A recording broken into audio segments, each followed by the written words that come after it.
Las primeras reflexiones, que se remontan al siglo VII a.C., tuvieron como protagonistas a filósofos griegos como Tales, Anaximandro, Pitágoras, Platón y Aristóteles, que veían la Tierra como una esfera estable en el centro de un universo igualmente esférico.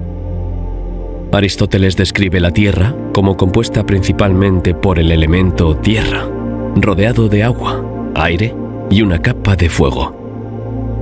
También imagina la presencia de cavidades internas en el globo, explicando qué fenómenos como los terremotos y los volcanes están causados por el escape de fuerzas internas, como el viento, de estas cavidades.